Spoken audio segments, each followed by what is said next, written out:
എല്ലാവർക്കും സുഖമാണെന്ന് വിശ്വസിക്കുന്നു. ഡെയിലി അപ്ഡേറ്റിലേക്ക് എല്ലാ ആളുകൾക്കും സ്വാഗതം. നാളെ ഫെബ്രുവരി 5-ാം തീയതിയും തുടർന്നുള്ള ദിവസങ്ങളിലും നിങ്ങൾ ശ്രദ്ധിക്കേണ്ട വളരെ പ്രധാനപ്പെട്ട കാര്യങ്ങളാണ് ഈ ഒരു വീഡിയോയിൽ വ്യക്തമാക്കുന്നത്. വീഡിയോയുടെ വിശദാംശങ്ങളിലേക്ക് കടക്കുന്നതിന് മുമ്പ് കൂടുതൽ ആളുകളിലേക്ക് ഇൻഫർമേഷൻ എത്താൻ ഷെയർ ചെയ്യുക, ലൈക്ക് ചെയ്യുക. ഫേസ്ബുക്കിലൂടെ കാണുന്ന ആളുകൾ ഫോളോ ചെയ്യുക. വീഡിയോയുടെ വിശദമായ വിവരങ്ങളിലേക്ക് വരാം. ജീവൻ ദീപം ഒരുമ വീണ്ടും അപേക്ഷിക്കാം. പ്രതിദിനം ₹1 പോലും നീക്കി വെക്കാനാകാത്ത തൻ്റെ കുടുംബത്തിൻ്റെ ഭാവി സുരക്ഷിതമാക്കാൻ ഒരു വീട്ടമ്മക്ക് കഴിയും എന്നതാണ് കുടുംബശ്രീയുടെ ജീവൻ ദീപം ഒരുമ പദ്ധതി തെളിയിക്കുന്നത്. വർഷം വെറും ₹200 മാറ്റിവെച്ച് ലക്ഷങ്ങളുടെ ഇൻഷുറൻസ് പരിരക്ഷ ലഭ്യമാക്കുന്ന പദ്ധതി സംസ്ഥാനത്ത് വിപുലമാക്കാൻ ഒരുങ്ങിയിരിക്കുകയാണ് സംസ്ഥാന സർക്കാർ. 13.66 ലക്ഷം അംഗങ്ങളാണ് ഇതുവരെ പദ്ധതിയുടെ ഭാഗമായിട്ടുള്ളത്.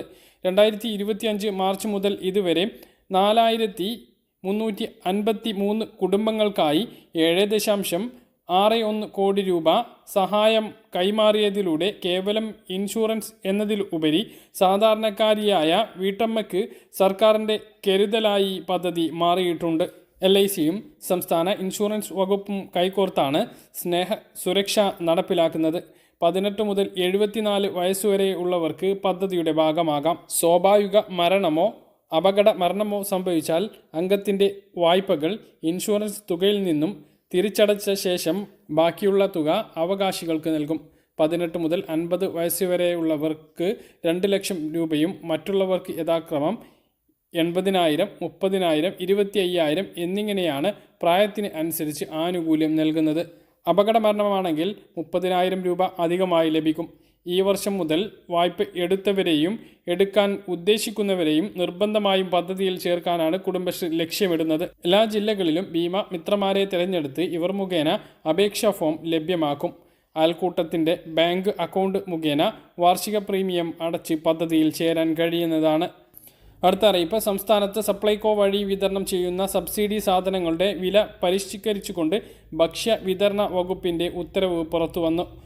പുതിയ വിപണി വിലക്കയറ്റം പരിഗണിച്ചാണ് സബ്സിഡി നിരക്കുകളിൽ മാറ്റം വരുത്തിയിട്ടുള്ളത്. സബ്സിഡി സാധനങ്ങളുടെ വില പരിഷ്കരിച്ചതിനോടൊപ്പം സപ്ലൈകോ വഴി നിലവിൽ 329 രൂപ നിരക്കിൽ വിൽപ്പന നടത്തുന്ന 1 ലിറ്റർ ശബരി നോൺ സബ്സിഡി വെളിച്ചെണ്ണയുടെ വില 309 രൂപയാക്കി കുറയ്ക്കാനും സർക്കാർ അനുമതി നൽകിയിട്ടുണ്ട്. ഇതോടൊപ്പം നോൺ സബ്സിഡി വെളിച്ചെണ്ണയ്ക്ക് ലിറ്ററിന് 20 രൂപയാണ് കുറയുക. 1 ലിറ്ററിൻ്റെ പാക്ക് വാങ്ങുമ്പോൾ 1/2 ലിറ്ററിന് സബ്സിഡിയും 1/2 ലിറ്റർ സബ്സിഡി ഇല്ലാതെയും 289 രൂപക്കാണ് ഇനി ലഭിക്കുക. തുവരപ്പരിപ്പിന് വില കുറച്ചിട്ടുണ്ട്. 85 രൂപ ഉണ്ടായിരുന്നത് 1 കിലോയ്ക്ക് 83 രൂപയാക്കിയിട്ടുണ്ട്. മല്ലി 1/2 കിലോയ്ക്ക് 43 രൂപ ഉണ്ടായിരുന്നത് 45 രൂപയാക്കി വർദ്ധിപ്പിച്ചിട്ടുമുണ്ട്.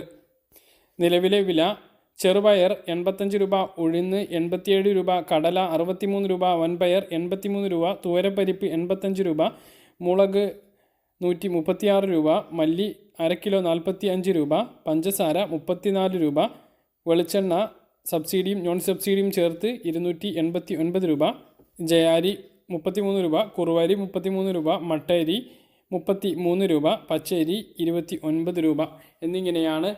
അരി 8 കിലോ ആണ് ലഭിക്കുക. 2 തവണയായിട്ട് 4 കിലോ വീതം വാങ്ങണം. ഇതുകൂടാതെ സപ്ലൈകോയിൽ നിന്നും അത് സബ്സിഡി സാധനങ്ങൾക്ക് പുറമെ 20 കിലോ അരി 25 രൂപ നിരക്കിൽ എല്ലാ റേഷൻ കാർഡുള്ളവർക്കും സപ്ലൈകോയിൽ സ്റ്റോക്ക് ഉണ്ട് എങ്കിൽ വാങ്ങാവുന്നതാണ്. കേരളത്തിലെ സർക്കാർ ഓഫീസുകളുടെ പ്രവർത്തനം 5 ദിവസമാക്കുന്നത് സംബന്ധിച്ച് വീണ്ടും സർക്കാർ സംഘടനകളുടെ യോഗം വിളിച്ച് ചീഫ് സെക്രട്ടറി. വെള്ളിയാഴ്ച രാവിലെ 10 മണിക്ക് ഓൺലൈനായിട്ടാണ് യോഗം. നേരത്തെ മാറ്റിവെച്ച യോഗമാണ് ഇപ്പോൾ ചേരുന്നത്.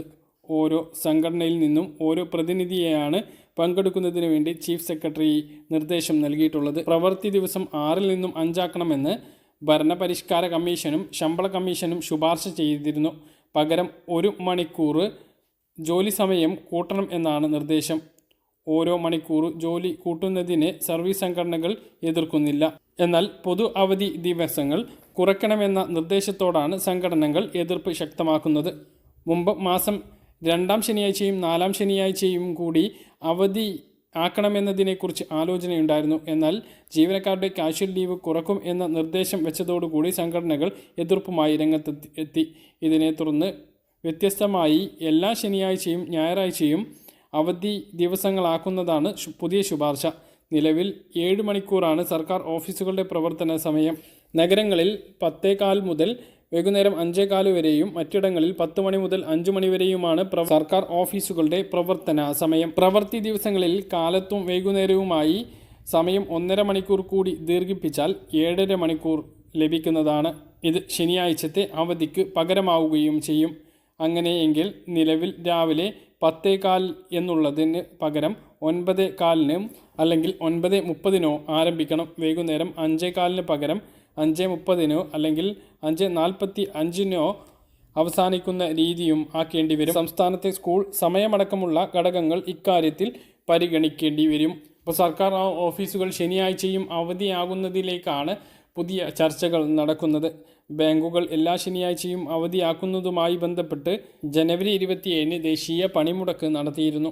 സംസ്ഥാനത്ത് ക്ഷേമ പെൻഷൻ വിതരണം അവസാന ഘട്ടത്തിലേക്ക് കടന്നിട്ടുണ്ട്.